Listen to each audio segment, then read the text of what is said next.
ओम शांति। ओम शांति।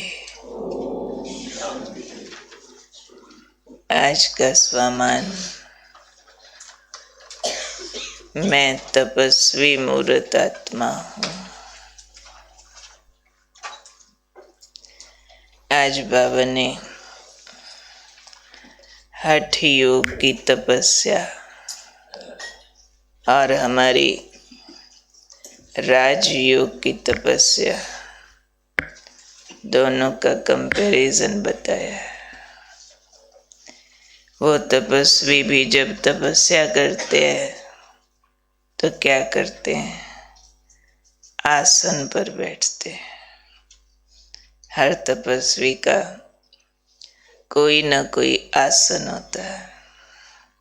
हमने देखा हुआ है मधुबन की कॉन्फ्रेंसेस में भी जब महात्मा लोग आते हैं, ज्यादातर का अपना एक आसन साथ होता है। कुर्सी पर भी बिठाना ना, पहले वो अपना आसन बिछाएंगे जो उनका निश्चित है। वो समझते हैं ये हमने चार्ज किया हुआ है, इसमें हमारे वाइब्रेशन है। आसन का बड़ा महत्व है वैरायटी तरीके से। तो बाबा कहते उनका होता है स्थूल आसन। आपके लिए भी आसन है, पर आपका आसन है आपकी स्थितियां। एक रस स्थिति ये आसन है। फरिश्ता स्थिति आसन है। बीज रूप स्थिति आसन है। हमारी स्थितियां आसन है। तो आसन पर एक रस स्थिति में अपने आप को टिकाना, ये है जैसे आसन पर बैठना, स्थिति में अपने को टिका देना। फिर बाबा कहते वो तो आसन पर शरीर को बिठाते हैं, लेकिन आपने क्या करना है? इन स्थितियों के आसन पर मन बुद्धि को बिठाना है। वो बिठाते हैं शरीर को, आपने बिठाना मन बुद्धि को। वो तपस्वी जब तपस्या करते हैं तो एक टांग पर भी खड़े हो जाते हैं। आपने क्या करना है? आपने एक रस स्थिति में एकाग्र होना। उनका कहा जाएगा हठ योग, आपका कहा जाएगा राजयोग। हठ योग में क्या करते हैं? शरीर को साधते हैं। ऐसे ये सारा कुछ बताया ना। आसन पर बैठेंगे तो भी उनका कोई ना कोई दूसरे आसन भी होते हैं। ऐसे नहीं नॉर्मल बैठ गए। पद्मासन पर बैठेंगे, सिद्धासन पर बैठेंगे, जिसमें टांगों को बहुत वैरायटी तरीके से मोड़ना होता है। उस पर ही बैठ कर के तपस्या होती है। बहुत तरह की मुद्राएं करते हैं। खड़े भी होंगे तो कहीं अग्नि में खड़े होंगे, कोई पंचा अग्नि योग भी करते हैं। अपने चार तरफ चार दिशाओं की अग्नि जलाएंगे, ऊपर से सूर्य की अग्नि, ऐसे पंचा अग्नि योग करेंगे। कोई सर्दी के मौसम में भी पानी के अंदर खड़े होकर तपस्या करेंगे। कोई माला पर एकाग्र होंगे, कोई आँख को नाक पर टिकाएंगे, इसी को ही देखना बस। कोई आँख को ज्योत जला के उस पे टिकाएंगे। चाहते तो सारे मन की एकाग्रता है, लेकिन उसके लिए वो लोग शारीरिक एकाग्रताओं पर चले जाते हैं, शारीरिक डिसिप्लिन्स पर चले जाते हैं। अब सांस कंट्रोल करेंगे भी, अनुलोम विलोम करो, ये करो, भस्त्रिका करो।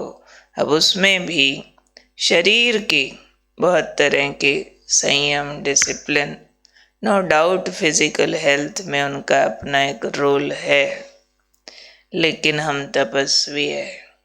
हम तपस्वी सिर्फ फिजिकल हेल्थ पर काम नहीं करते हैं। हम जानते हैं सारे रोग कर्म से उत्पन्न होते हैं। कर्म संकल्प से होता है। और संकल्प की श्रेष्ठता बाबा ने हमें बताई हुई है, देह से न्यारा। देह से न्यारा होना ये हमारे सर्वोच्च आसन, सर्वोच्च प्राणायाम, सर्वोच्च एकाग्रता है। क्योंकि ये भी एक्सपेरिमेंट किया गया कि जब मन आपका समर्थ संकल्प करता है, एलिवेटेड थॉट्स, ऊंचे और महान विचार करता है, तब आपके सांस की गति धीमी भी होती है, डीप भी होती है, प्राणायाम ठीक हो जाता है। राइट ब्रेन लेफ्ट ब्रेन का अगर बैलेंस है तो हमारे दोनों सांस, बाएं दाएं, गरम ठंडा, बैलेंस से ठीक चलेंगे। मानसिक संतुलन बिगड़ता है तो ये वाले संतुलन भी बिगड़ जाते हैं। इसलिए बाबा ने बताया हुआ है, राजयोग सर्व योगों का राजा है। दुनिया भी योगा के नाम पर कंफ्यूज है, योगा डे मनाते हैं, पर लौकिक रूप से भी, भक्ति रूप से भी जो उन्होंने योगा को एक्सप्लेन किया है, उतने को भी उन्होंने उस ढंग से पकड़ा नहीं। राजयोग तो बहुत आगे की बात है। उसमें 8 अंग जो योग के बताए हैं, यम, नियम, आसन, प्राणायाम, प्रत्याहार, धारणा, ध्यान, समाधि, उसमें से उन्होंने 2 पकड़ लिए हैं। आसन प्राणायाम, आगे के भी छोड़ दिया, पीछे के भी छोड़ दिए, टांगे भी काट दिया, सिर भी काट दिया, धड़ पकड़ लिया बस। क्यों? पहले टांगे चाहिए ना। यम नियम जो बाबा ने हमें सिखाए हुए डिसिप्लिन, अन्न शुद्धि, ब्रह्मचर्य का पालन, अमृत वेला, रोज मुरली क्लास, ये हमारे यम नियम है। उन्होंने अपने तरीके से एक्सप्लेन किए हैं, मोर और लेस डिसिप्लिन हैं। उसमें भी उनकी भी अन्न शुद्धि आती है, गुणों की धारणाएं आती है, ब्रह्मचर्य भी वो बताते हैं, आस्तेय भी बताते हैं, चोरी नहीं करना, जमा नहीं करना, किसी का हक नहीं छीनना। आसन प्राणायाम भी उसके बाद बोलते हैं वो, और अंत में बोलते हैं समाधि, ध्यान और समाधि। तो हमारी है वास्तव में निर्विकल्प समाधि, नो नेगेटिव थॉट। उनकी होती है थॉटलेस समाधि, जीरो थॉट। हमारी ये प्योरेस्ट थॉट की समाधि, बीज रूप स्थिति, एक पवित्र महान शक्तिशाली संकल्प की गहराई में लंबा टाइम टिक जाना, जो विक्रम विनाश कर देवे, ऐसी भस्म करने वाली शक्ति उससे पैदा होती है। ये 2 जो विशेष कंपैरिजन बाबा ने हमें समझाए हुए हैं, हठ योगा, राजयोगा, बहुत जबरदस्त उपलब्धि है जो भगवान ने पूरे विश्व को दी है। इसलिए बाबा कहते हैं हठ योग से विक्रम विनाश नहीं होते, राजयोग से विक्रम विनाश। हठ योग का जहाँ अंत होता है वहाँ राजयोग की शुरुआत होती है। हठ योग के अंत में अंतिम अनुभूतियाँ उनकी होती है कि 10वां द्वार खुल गया, मतलब आत्म स्थिति का अनुभव करते। यहाँ बोलते 10वां द्वार, सहस्त्र दल कमल चक्र खुल गया, अनहद नाद सुनाई दिया, यानी अंदर ही अंदर आत्मा की शुद्ध आवाज, परमात्मा की शुद्ध आवाज, उसकी अनुभूति। यहाँ से तो हम राजयोग शुरू करते, आत्मा समझ परमात्मा से रूह रिहान करो। हाँ, वही उसी को वो कहेंगे कि अंदर से वो कमल का चक्र खुल गया, पवित्रता की अनुभूति होती। वहाँ से हम राजयोग को शुरू करते हैं। तो आज है हमारा तपस्वी मुहूर्त। तो मैं तपस्वी मुहूर्त एक रस स्थिति के आसन पर अपने शरीर को नहीं, मन बुद्धि को बिठाता हूँ और इन स्थितियों में अपने आप को एकाग्र करता हूँ। ऐसा मैं तपस्वी मुहूर्त हूँ। आज हमने लक्ष्मी पूजन करना है। कैसे करेंगे? दे दें सबको एक एक माँ लक्ष्मी की फोटो। बोलो भले दो, कोई बात नहीं। देख देख हम वैसा बनने की प्रेरणाएं लेंगे। फोटो तो अच्छी चीज़ होती है, हमने कंधे पे लगा के रखी है, सुंदर सा उसको गोल्ड का फ्रेम करा के लगा के लक्ष्मी नारायण सजाए है, रिगार्ड है, पूरा रिगार्ड है। वो देखो फोटो कितनी सजा के रखी है। पर हम माथा टेक के खुश नहीं हो जाते कि माथा टेका काम हुआ, नहीं। माथा टेकने का मतलब है माथे में टिक जाना उनके गुण स्वरूप में। ये है माथा टेकना, टिक गया, एकाग्रता। तो लक्ष्मी पूजा धन के लिए की जाती है। तो बाबा ने हमें सिखाया हुआ है कि गुणों से ऊपर की संपत्ति कोई नहीं होती है। तुम्हारा ज्ञान धन है, और बाबा कई बार कहते हैं ज्ञान से तुम्हें वेल्थ मिलती है, योग से तुम्हें हेल्थ मिलती है। तो ज्ञान वेल्थ है। तो बाबा कहते तुम्हें अभी संगम युग पर मिलती है ज्ञान स्वरूप लक्ष्मी। भविष्य में तुम बनते हो स्थूल धन स्वरूप लक्ष्मी। कभी कभी बाबा हंसी में कहते हैं लक्ष्मी धन कहाँ से लाएगी, नारायण से लाएगी। और नारायण भी किसको कहा जाता है, संपूर्णता, ह्यूमन परफेक्शन। नर रूप से नारायण यानी ह्यूमन परफेक्शन। जब तक परफेक्शन की स्थिति नहीं है तब तक स्थूल धन भी आएगा भी तो वो सुखदायी, वो स्वर्ग का भासना वाला रूप वो नहीं आएगा। तो हमने पहला काम करना, सर्व गुण संपन्न बन के लक्ष्मी पूजन करना है। इस बार चांदी के सिक्के दूध से धो के लक्ष्मी के आगे रख के, वो वाला काम किस किस ने किया हुआ है? पहले ही सबने किया हुआ। अच्छा अच्छा, नोट भी निकाल के रख देते थे सारे सामने। अच्छा, भी घर में जो पड़ा है कीमती तो रखेंगे लक्ष्मी मैया के आगे। तो कईयों के आजकल तो नहीं रखते होंगे, वो तो रखते ही लॉकर में। अभी किसी की नज़र रिश्तेदारों की भी पड़ गई, अपने ही बच्चों की पड़ गई, तो कहेंगे अच्छा इतना है तो हमें दे दो। नज़र लगती है ना इस चीज़ को। लक्ष्मी कैसे आती है? कहते रात को आती है, दरवाजे खुले छोड़ दो, पर पहले दिए जलाओ तब आती है, पहले सफाई करो तब आती है। और किस पे बैठ के आती है रात को? कहते उल्लू पे बैठ के आती है।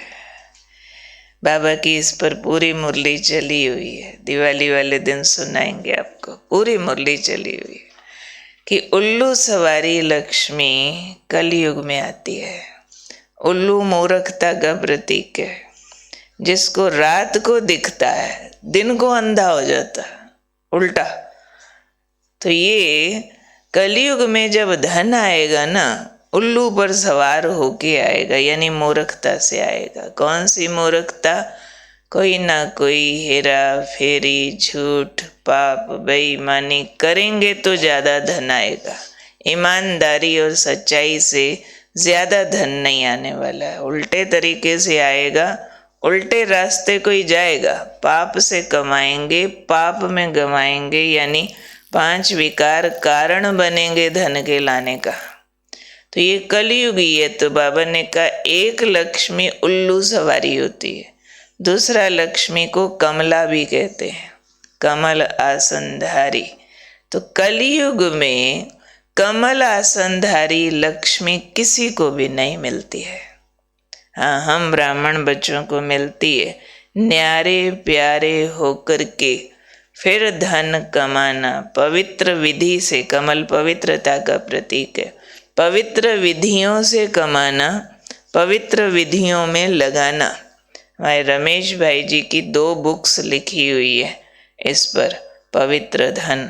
ज़रूर से भी ज़रूर पढ़ना। सारे साकार बाबा के जो जो धन के नाम पर निर्णय और गाइडेंस दी गई है, वो सारे उदाहरण उसमें दिए गए हैं।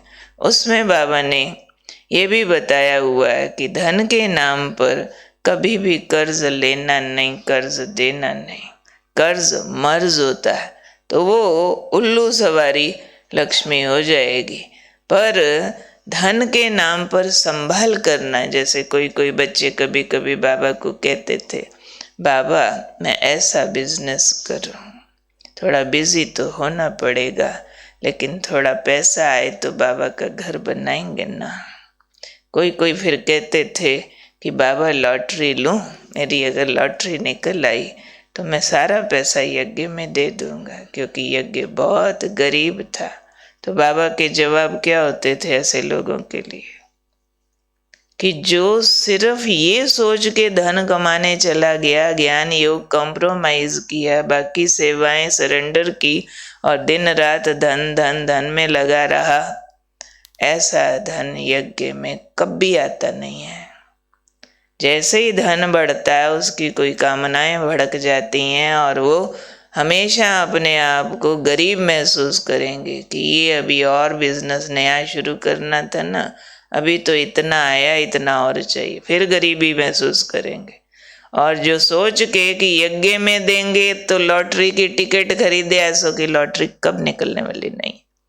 तो इसलिए ऐसा सोच के अपना समय नष्ट मत करो, क्योंकि बाबा के यहाँ धन का सिर्फ महत्व नहीं है, पवित्र दुआओं भरे धन का महत्व है। बाबा ने कई बार कहा हुआ है, धन के नाम पर गरीब का 1 रुपया, अमीर का कभी 1000 भी बोलते, एक बार बाबा ने 1 लाख भी बोला था।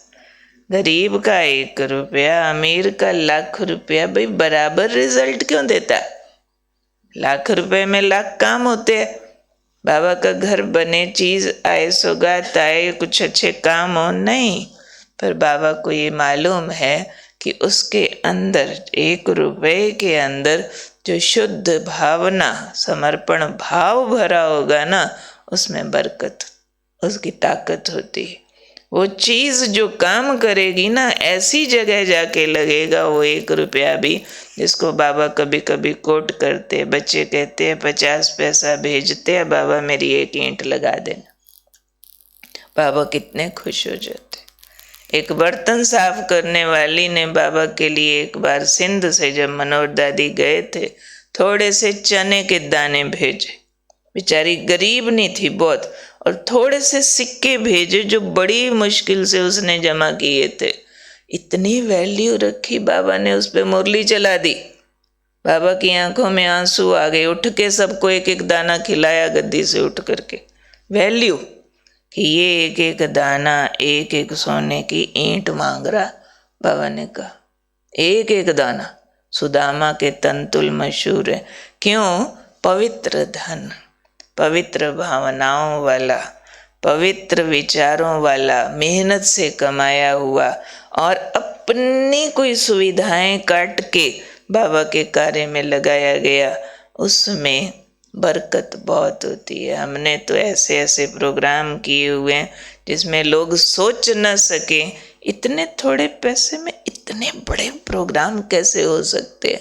गुड़ जाने गुड़ की गोथरी जाने, हमसे पूछो आके कैसे होते।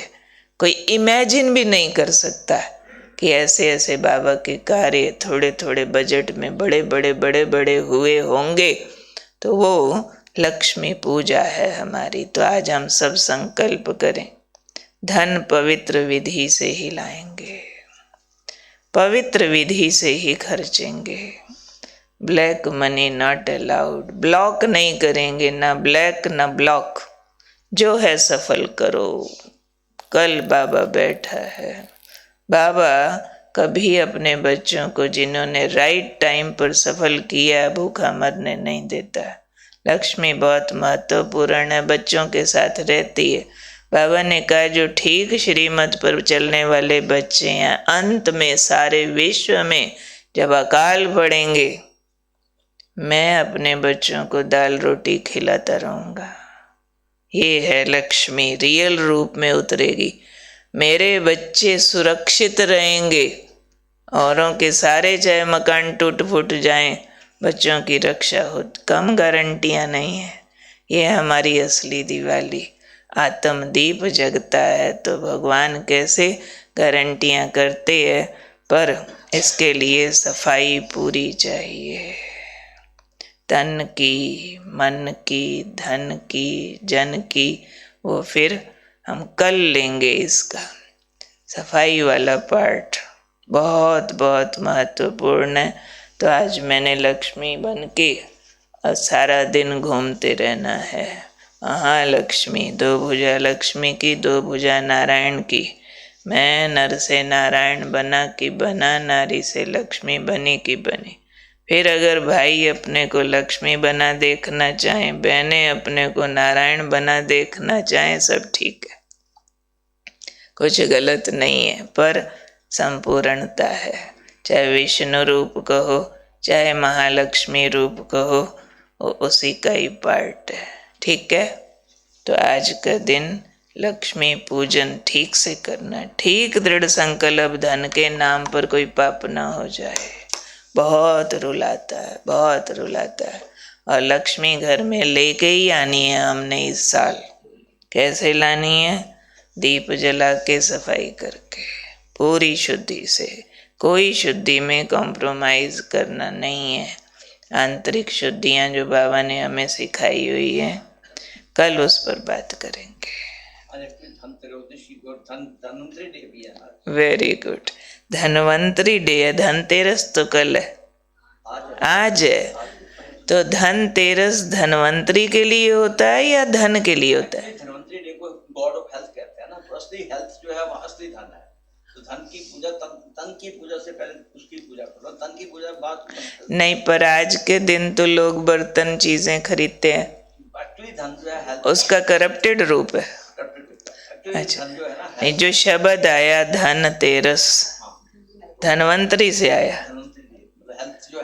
आपका स्वास्थ्य, आपका धन। तो ये बात भी लिख लो, कोई ऐसी चीज नहीं खाएंगे, नहीं करेंगे जो स्वास्थ्य के लिए नुकसानकारक। राजयोगी होके भी हम कई बार अपने ऐसे संयम, डिसिप्लिन क्रॉस करते हैं जो मानसिक, शारीरिक दोनों स्वास्थ्य के लिए नुकसानकारक होते हैं। संयम है, इसको सप्रेशन नहीं कोई समझे। संयम को कोई सप्रेशन समझ लेते हैं, वो फिर बाद में बात करेंगे उस